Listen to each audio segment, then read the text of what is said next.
Hey everybody, Chris, the old ass retro gamer here, and I'm going to do recent pickups number 37 for July of 2019. Everything that I have added to my collection this month. Yes. Let me just get the chat up and running real quick. Like phone. Let's get going. Technology. But how's everybody doing tonight? It's been a long day. There we go. Turn the volume off. There we go.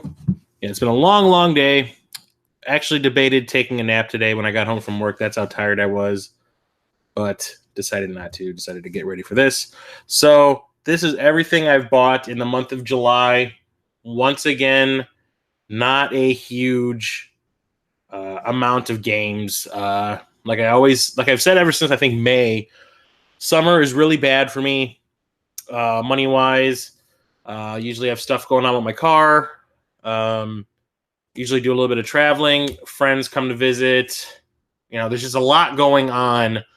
And during like fall through spring, I can focus on, the game collecting and everything. Summertime, I'm focused on everything else. I got the podcast that I'm doing. I got the streaming that I'm doing on Twitch, which isn't going so well. I'll talk about that later if anyone wants to hear about it. Let's see. So, yeah, the summertime, I can't focus on game collecting. Everything after usually the Midwest Gaming Classic is when I kind of slow down. But then September is when it starts to pick back up. So next month, I'm hoping to do a little bit of... My phone is acting stupid.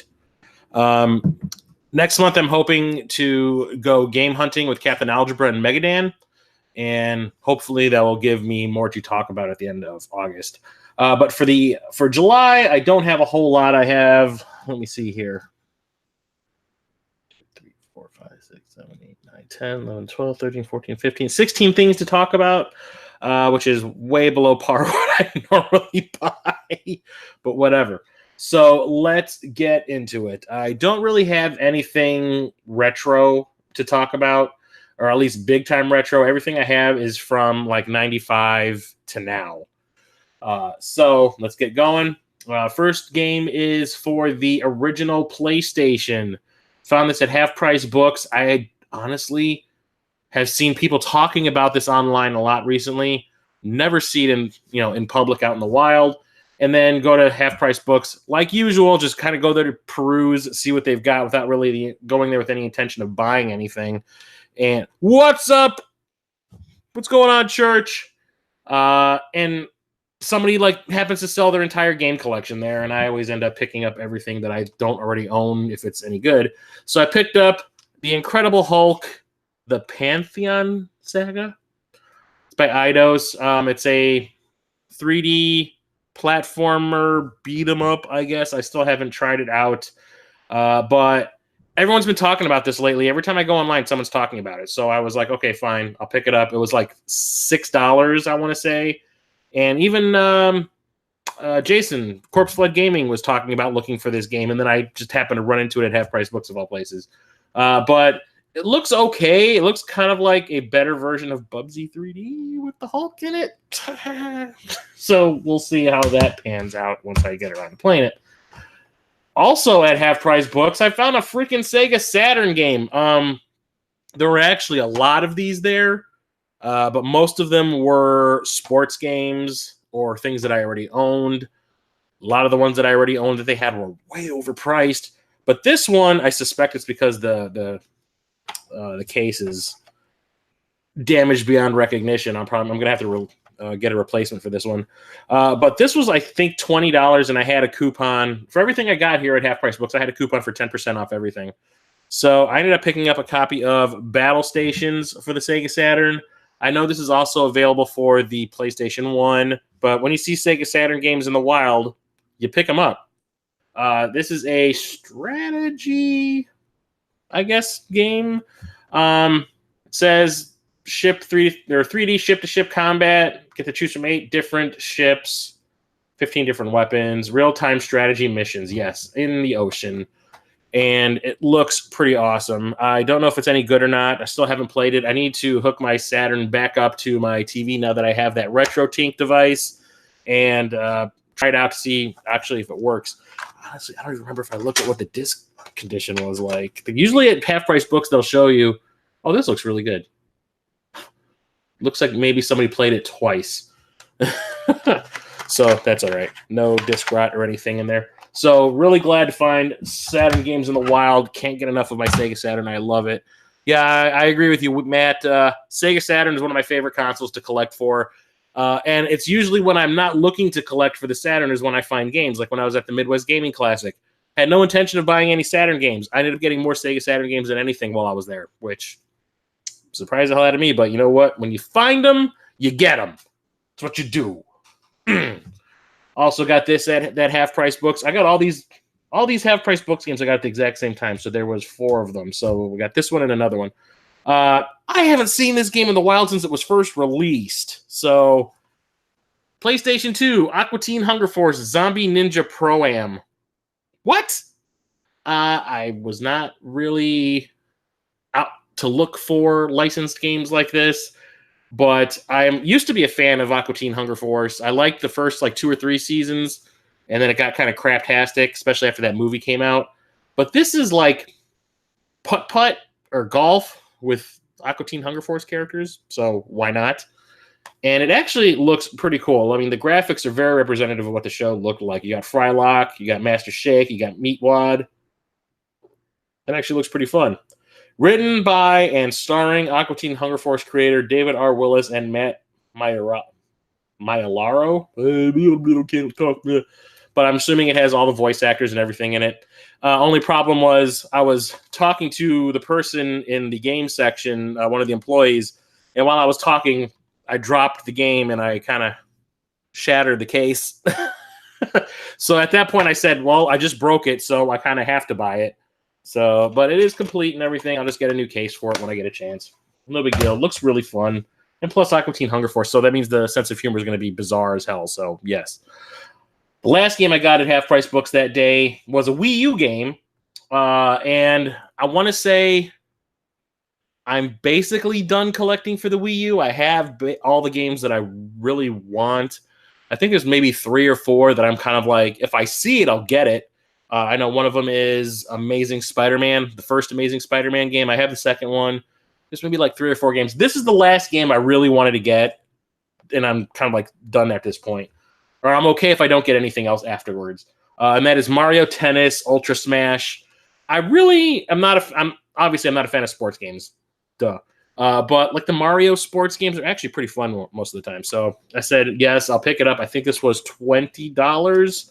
Which is super cheap because I think every time I go to my local Target, I happen to walk by the Nintendo section in the video games area to see if they finally discounted any of the Wii U games that they still have in stock. And they still are at full price, if not maybe $10. Excuse me. Wow, something just flew down my throat. Maybe $10 off. So it's wow. Excuse me. Instead of everything being $60, everything's like $50, and I'm not willing to pay $50 for this. But for $20, yes, I think Half Price Books, if there's anything, they know when there's things that they just want to get off the shelves, so they price them really low so people will buy them so they can get rid of them. And it looks like they don't really give a crap about anything for the Wii U, so everything Wii U at Half Price Books, at least the one by where I work, is super cheap. So sadly, most of the games they have there I already have are the ones that I don't want, like all the crappy licensed games. But Mario Tennis, yes. And it actually looks pretty fun, although I remember the reviews were not that great. But I don't care. Like I said, last Wii U game I was actually looking out for, and I could probably say I'm done collecting for that console completely. Whew. Okay. Come on, phone. Work with me here, bro. Come on, brah. I can't see the damn chat.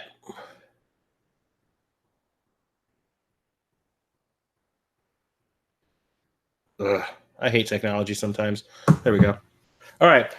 So everything else is stuff that I got online through what was it? Some of them are half price, or some of them are from limited run. One of them I got from Play Asia. One was from I Am 8-Bit. And I think the rest were from like online stores like Amazon and Best Buy. Okay, so I had purchased this game for the Xbox One. No, I actually had this for the PlayStation 4. It was one of the first games I bought for the PlayStation 4 when I got the console. And then I realized that there was like a Game of the Year edition, and I would rather have the Game of the Year edition because it has all the DLC already built into it and everything, and I don't have to pay anything extra. So I got rid of that version. I didn't even open it. I never even played it. I bought it, and a month later I found out that there was going to be like a Game of the Year edition coming out. So I sold it still unopened to like a local store, and I repurchased the sequel to this, and I showed that off last month. And I was like, well, since I got that, I might as well try to buy the Game of the Year edition of this one, and that is Middle-earth: Shadow of Mordor, the Game of the Year edition. It tells you right here, includes all this extra stuff. The Bright Lord campaign, Lord of the Hunt campaign, all released runes, skins, warband missions, and challenge modes. All of it built in already. This is the Lord of the Rings version of the Arkham games, from what I understand, which is pretty awesome if you ask me. There's actually a video that just came out from Do You Know Gaming where they talk about like all these canceled Batman games that have come up. I think it was everything up past Arkham City, and there was a Batman game that was going to be made based on The Dark Knight, and that ended up getting turned into this, which is pretty interesting and explains a lot. But yeah, open world-ish Lord of the Rings game with really cool combat and stealth and everything. So definitely wanted to get this one. I will probably play this one. I think I'm on vacation this winter. Let's see what's going on in the chat. What up? What up, Jason? Bruh. This is kind of funny. Okay, so this one that I got for the PS4. So I purchased it for the Switch. I cannot remember if I showed it off in last month's video or not, but I pre-ordered it when it was first announced that it was coming to the home consoles. I pre-ordered it for the Switch. Bought the spin-off game for the Switch. And I was like, cool, I'll have the two of them side by side on the shelf. And then the game comes out, and I start watching people streaming it and people reviewing it and everything. And everyone says the Switch version is garbage. It is like glitchy, and there's frame rate issues, and it sucks. So luckily I didn't open it. I was talking to someone on Amazon on the little chat with a customer service person. And I'm like, look, I didn't open this. I want to exchange it for the PlayStation 4 version because everyone says the PlayStation 4 version is the best version there is for a console. And they were like, we don't do that, but you can send it back to us and we'll credit you and you can just rebuy it, the PlayStation 4 version, which is what I ended up doing. And that's Bloodstained, Ritual of the Night. I was watching, I think, GameSack, and he reviewed this, and he was like, yeah, here's what the PlayStation 4 version looks like. Here's what the Switch version looks like. You pick which one's better, and it was pretty obvious which one was. So I got rid of that, switched it for this, opened it up because when it showed up, the disc was loose in the case, which was stupid. But I'm definitely going to be streaming this one at some point on my Twitch channel. Definitely can't wait to play this one. I loved the spinoff 8-bit version that they released. Limited Run did a version of that on physical for the Switch and the PS4, and I got the Switch version of that, and that runs fine. But can't wait to try this one out. Spiritual successor, term that I hate, for Castlevania Symphony of the Night. Awesome. Okay, next up, got a bunch of PlayStation VR stuff. Hey, I am so into the PSVR at this point. I mean, I'm still buying 3D Blu-rays. There's a store on eBay called Rahul and I, and they sell international versions of all the big movies that come out on the home that were in 3D in the theaters. And it's like they do like a 4K version and a Blu-ray 3D pack. And if you saw the picture that I posted on Instagram and Facebook yesterday and Twitter of all the movies that I've bought recently, a lot of them were those 4K and 3D Blu-ray packs that I've been buying. A lot of them. There's probably like 8 of them in there because I can watch them on my PSVR, and I'll be doing another video about 3D Blu-rays to watch on your PSVR pretty soon, since I've been buying more and more. But I'm so totally in on the PlayStation VR. Said it I don't know how many times, but let's see here. Actually, Church and the Game Grinder and I were talking about possibly doing a podcast about the PSVR. What do you guys think? So picked up. This just came out last week, I want to say. Wolfenstein Cyberpilot. This is like a spin-off game of the Youngblood Wolfenstein game that just came out, but you are in a gigantic mech taking out Nazis in VR. So, yeah, I wanted it. I pre-ordered this the moment it was announced. I think it was at E3. They announced, Youngblood and this, and I went straight to Amazon and pre-ordered it. And I think this was only $20, which is kind of awesome.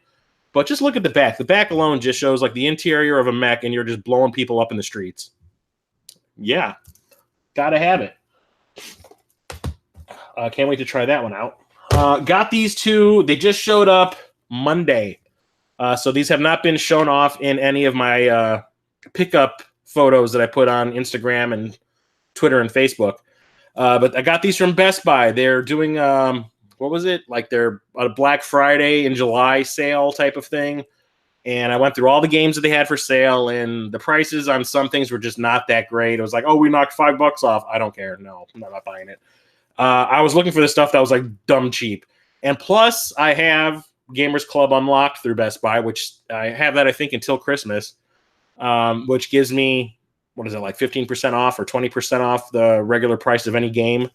And I also had a bunch of frequent buyer coupons or whatever they're called, or membership coupons or whatever. So I got these for about $7 each. One's called Smash Hit Plunder for the PSVR, and it looks kind of like I can't even figure out what it is. It's a huge VR game with multiple game modes and unique multiplayer options. Additional players can join in the fun on the same TV screen via the PlayStation VR social screen function. Be a powerful mage in this physics-based...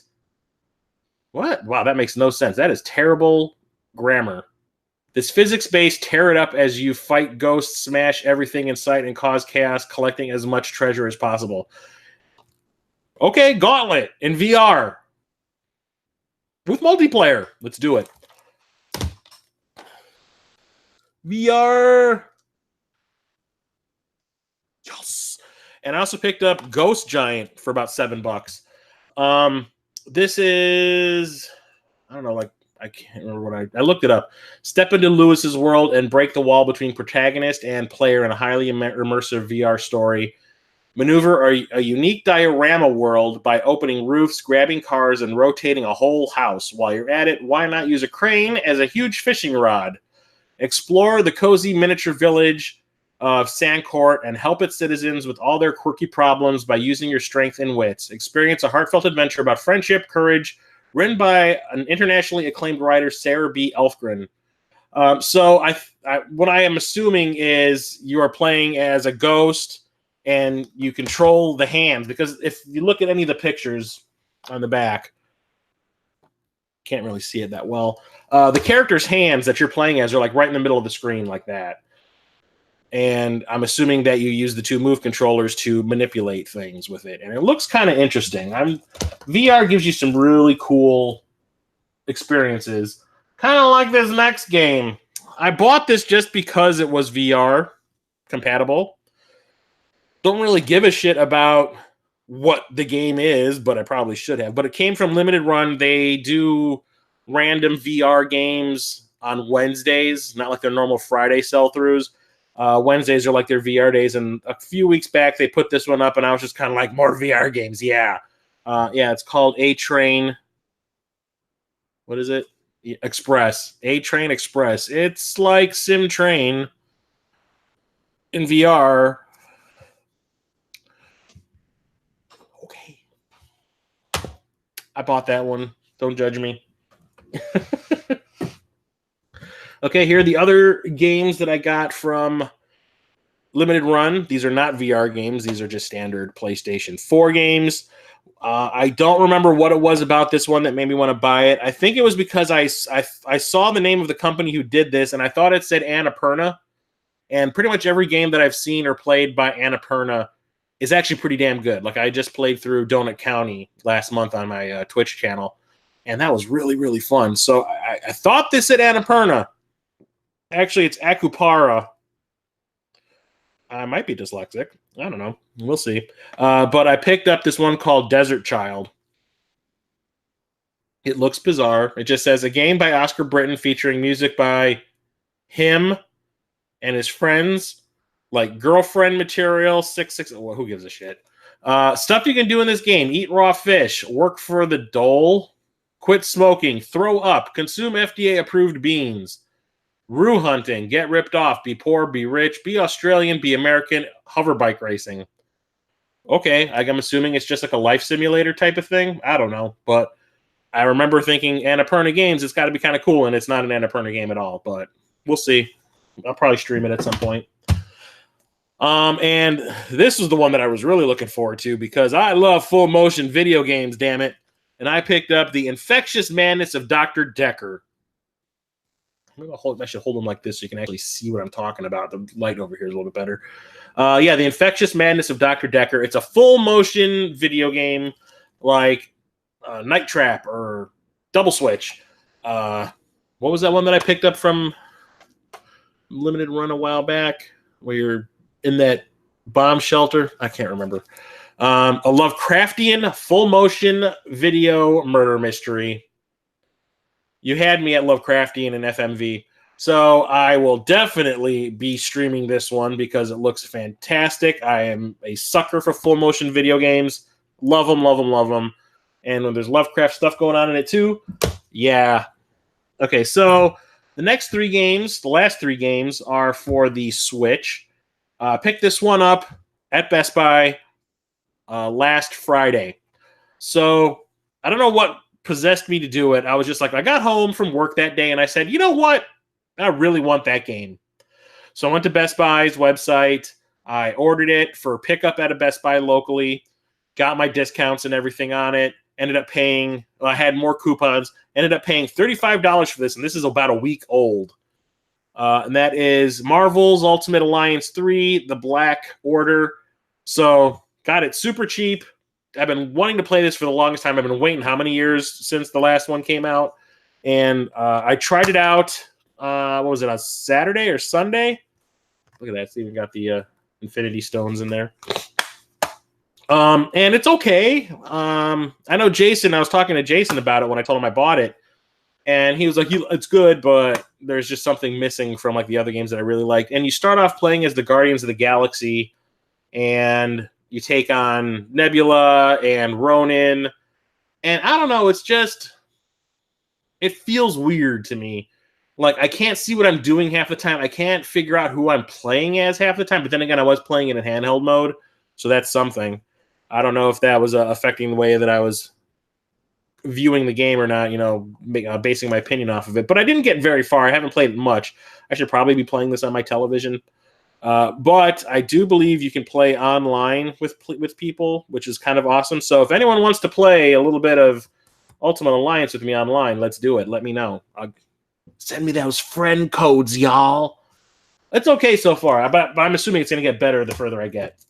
I picked up this through Play Asia. It is the Saikyo Collection Volume 2.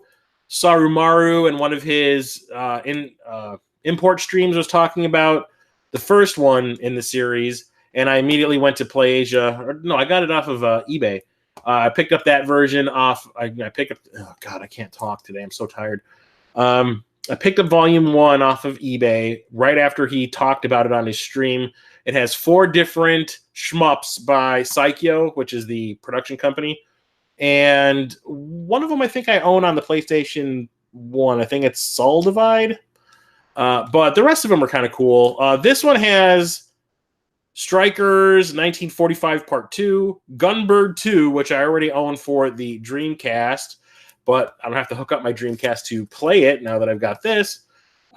Tengai, which is a side-scrolling shmup, and Dragon Blaze, which is another vertical one, which looks kind of interesting. flying through the sky with beautiful dragons. That's all it says about the game. So yes, it's a 4 shmup compilation for the Switch. Love my shmups. Have to have it. There's also a volume 3, which I'm probably going to be buying in about a month. Yes. And the last game that I got this month was something I pre-ordered from I Am 8-Bit a long time ago. I want to say probably back in February or something like that. This is an older game, too. They finally got a physical release, and that's Gone Home on the Switch. This is, I do believe, an Annapurna. Yeah, this is an Annapurna game, which means I'm probably going to like this one a lot. I do believe it's a walking simulator, but it's like a mystery. You arrive home after a year abroad. You expect your family to greet you, but the house is empty. Something's not right. Where is everyone, and what's happening here? Or what has happened here? Unravel the mystery for yourself in Gone Home, the classic story of exploration from the Fulbright Company. Go home again. So, yeah, Annapurna hasn't done me wrong yet. If you haven't played Donut County, I highly recommend it. It's Katamari Damacy in reverse, which is a lot of fun. So Gone Home, I'm really looking forward to getting into. I hear it's also not very long, which is awesome, but this is actually pretty heavy. So let's do an unboxing. I want to see what's in here. What's going on? What's in this? Where's my skizzers? Give me my skizzers.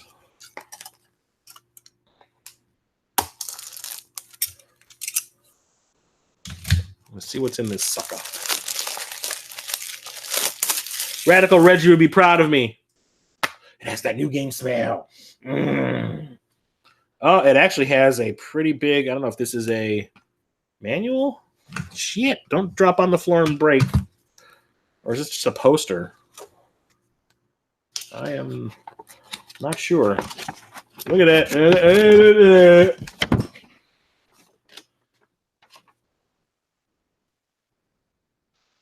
It is a poster of a comic book, issue number 1. I'm assuming it has something to do with the game. I shall find out once I get around to playing said game. But that's kind of cool that they crammed this huge thing in this tiny little package. Damn. I like it.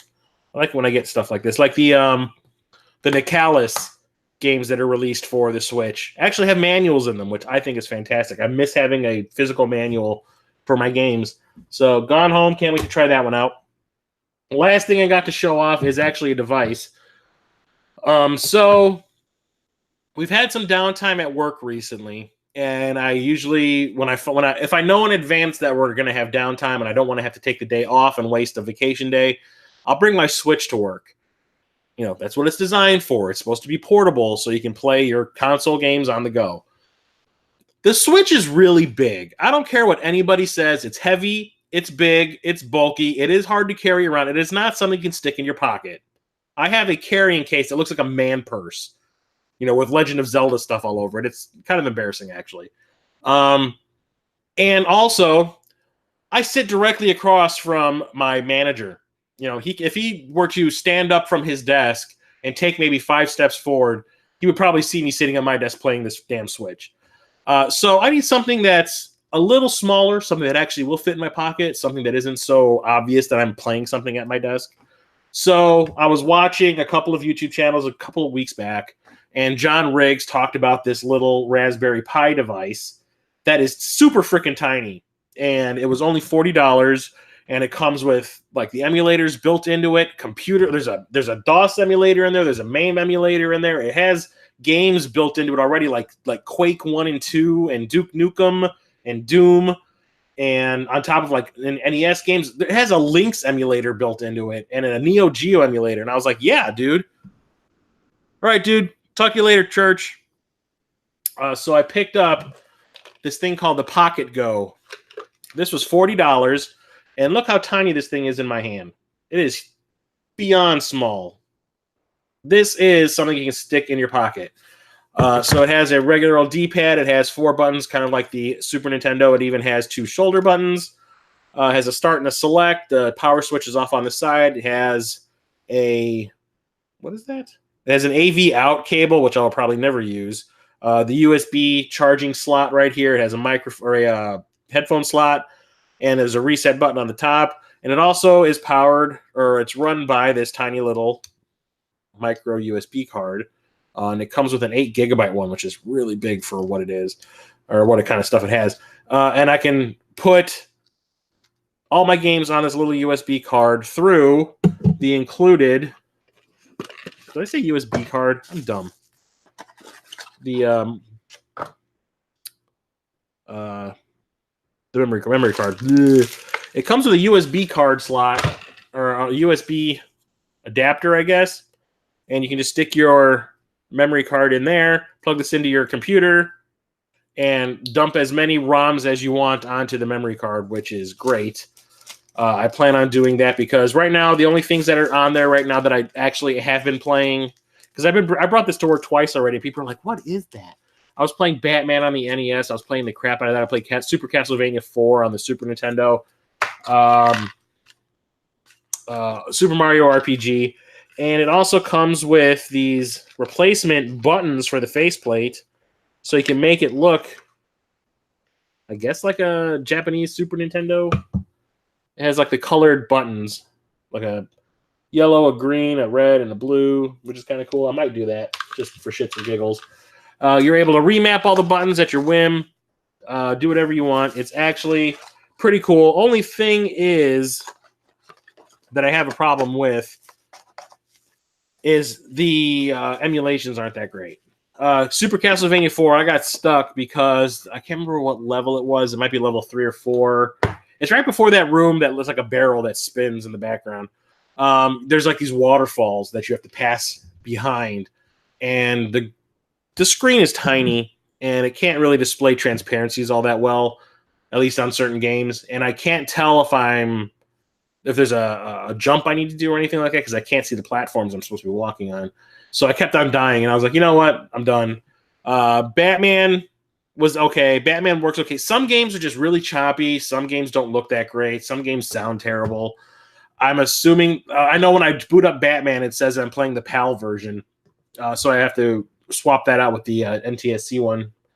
But it has a Game Boy emulator on here, and the Game Boy screen was actually half the size of this screen. So can you imagine playing this tiny little screen with the Game Boy games? Luckily, there was like options, and I was able to enlarge it to fill up the entire screen, which is pretty cool. But for $40, this is a good thing to have on the go if you want to play some video games. And I'm probably going to be doing that on Friday at work also because we have a lot of downtime planned then too. So $40, that was a pretty good investment. I only bring my Switch on vacation, maybe, but I don't look at it as a truly portable system because it is so damn big. I know everyone's going to freaking crucify me. Hey, what's up, GWN? How's it going? So I'm probably just going to play my Switch on docked mode most of the time from now on and just play this instead because it's actually pretty fun and responsive, and I like it a lot. And it's $40. You can't do that. We can't do much worse. So that is it for all my pickups this month. Like I said, it wasn't a whole lot. I mean, if you want to look at it this way, like, that's it. This is it. That's all I got this month. That's all I got in July. August might be different if Captain Algebra. Let me see here. If Captain Algebra and Megadan come out by me and we go game hunting, that August might look pretty good. But as of right now, I haven't bought or pre-ordered anything at all.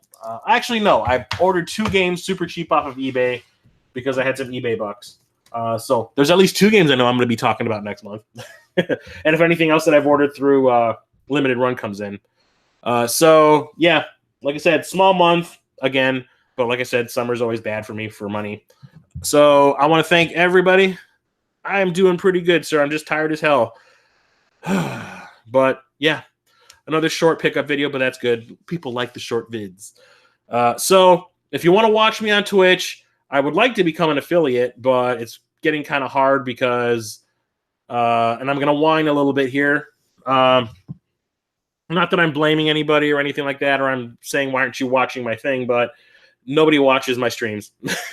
The last 3 streams I've had, 0 people have shown up. And my numbers for my average watch time to get me to the affiliate status has been slowly decreasing. And it doesn't look like I'm going to become an affiliate anytime soon. So I stream on Thursdays and Saturdays. Thursdays from 6 until maybe 9 or 10. And Saturdays from 1 until maybe 9 or 10, depending on what game I'm playing. Tomorrow I will not be able to stream. I have a dinner meeting with a friend from out of town who is coming to visit. We're going to go get pizza. So I won't be able to stream tomorrow. But I will be streaming on Saturday. I would like if people would show up, because I know people that like were just like popping in to see what I'm watching, what I'm talking about, and what I'm playing. See me not talking because there's nobody to talk to, and I don't talk to myself. So they're probably like, "Oh, this is boring," and just leave. So whatever. So yeah, on Saturday I'm probably going to be playing either Parappa the Rapper for the PlayStation 4 or Rabby Ribby on the PS4. We'll see which one I feel like playing. Probably Rabby Ribby. So yeah, come and check that out. It's twitch.tv/theoldassretrogamer.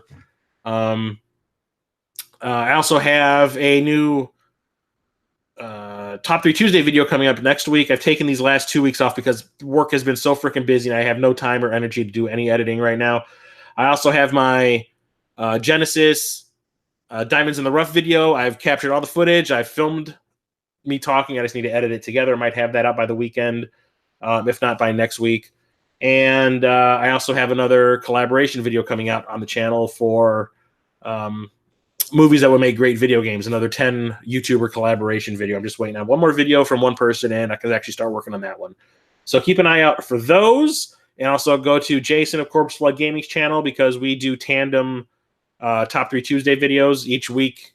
I mean, I'll pick a topic one week. He picks the topic next week. We both do videos on that topic. And yeah, check those out as well. So thanks, everybody, for coming to visit to talk with me while I was talking about all these games that I've added to my collection, blowing money that I probably shouldn't be spending. So thanks again, and Old Ass Retro Gamer signing off. Have a good night, everybody.